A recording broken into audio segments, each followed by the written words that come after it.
მოგესალმებით მეგობრებო. 79,000 კამბოჯელი ბერი იკრიბება და ერთხმად აკეთებს ჩანტინგს და ითხოვს, რომ დონალდ ტრამპი წარდგენილი იქნას ნობელის პრემიაზე. ითხოვს, მანამდე პრეზიდენტმა მოითხოვა კამბოჯისა.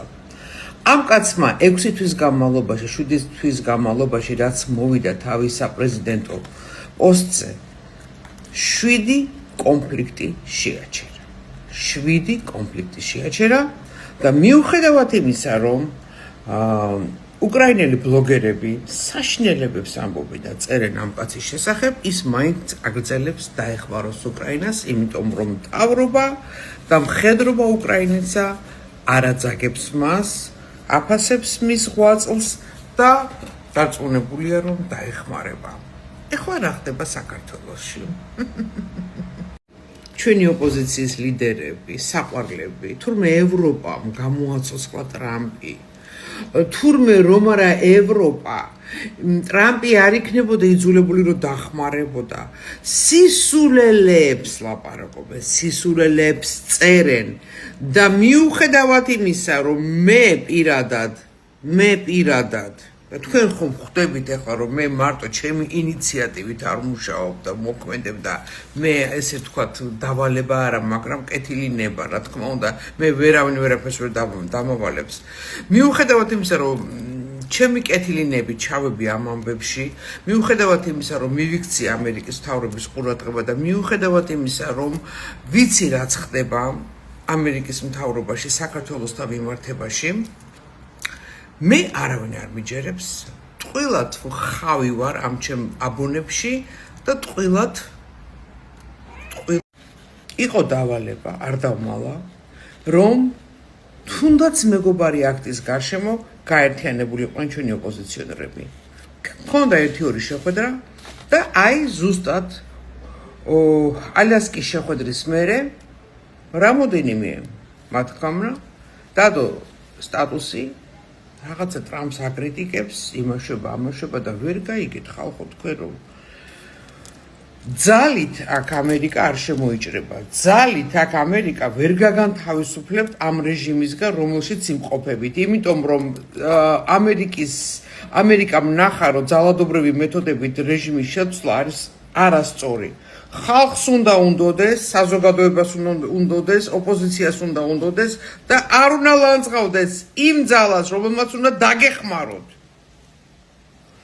არა, შეიძლება პირდაპირ არ ლანძღავებ, მაგრამ კრიტიკა? რატო?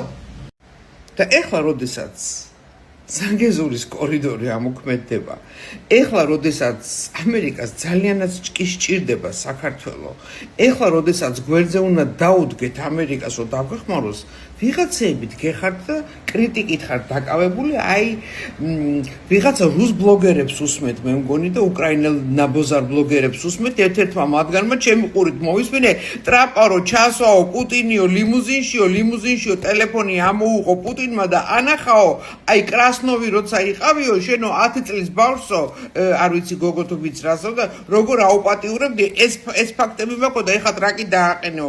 პირდაპირ ლაპარაკობს ერთი პოლიტოლოგი. აი ეგეთ ხალხს უსმენთ თქვენ ხალხო.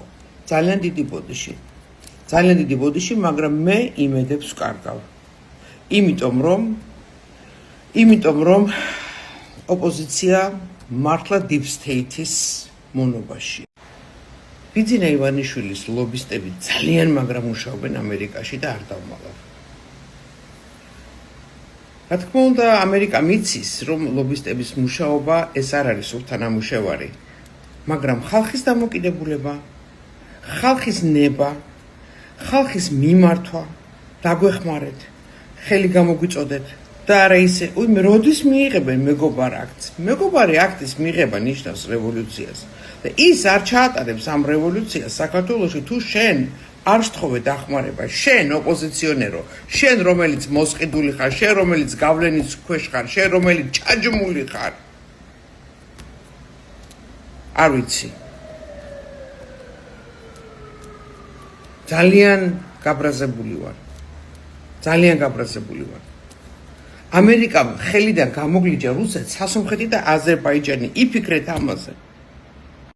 რა შორს მივდივარ მიშა სააკაშვილი წამოვა რაღაცა იმეებს დებს რა ქვია თავის Facebook გვერდზე დებს რაღაცა ანალიზებს და წაკბენს ტრამპს აქეთ წაკბენს ტრამპს იქით ვერ გაიგეთ ტრამპი არის ძალიან თავისებური ადამიანი ამომსაც იმიტომ აჩერებს რომ უნდა რომ მოუხდეს 64-შიო და კაცი არ მალავს თავის სურვილებს იმიტომ რომ ვერ იტანს როცა ადამიანები კვდებიან ამ ადამიანის ხელში არც ერთი ომი არასოდეს არ დაიწყება უკრაინაში ომს დაამთავრებს თქვენ ამას ნახავთ და თქვენ რომ ევროპის იმედი გაქვთ აი ამ ბებერი ევროპის იმედი გაქვთ ხო იყავით ევროპის იმედად და თქვენ ვინც იყავით ძველი NGO-შნიკები ძველი ესე რა ქვია USAID-ების და რაღაც დაფინანსებები დემოკრატები deep state-ის დაფინანსებებით ეხა გონს მოეგეთ და გადმოერთეთ ტრამპის ტალღაზე მე თქვენ გეუბნებით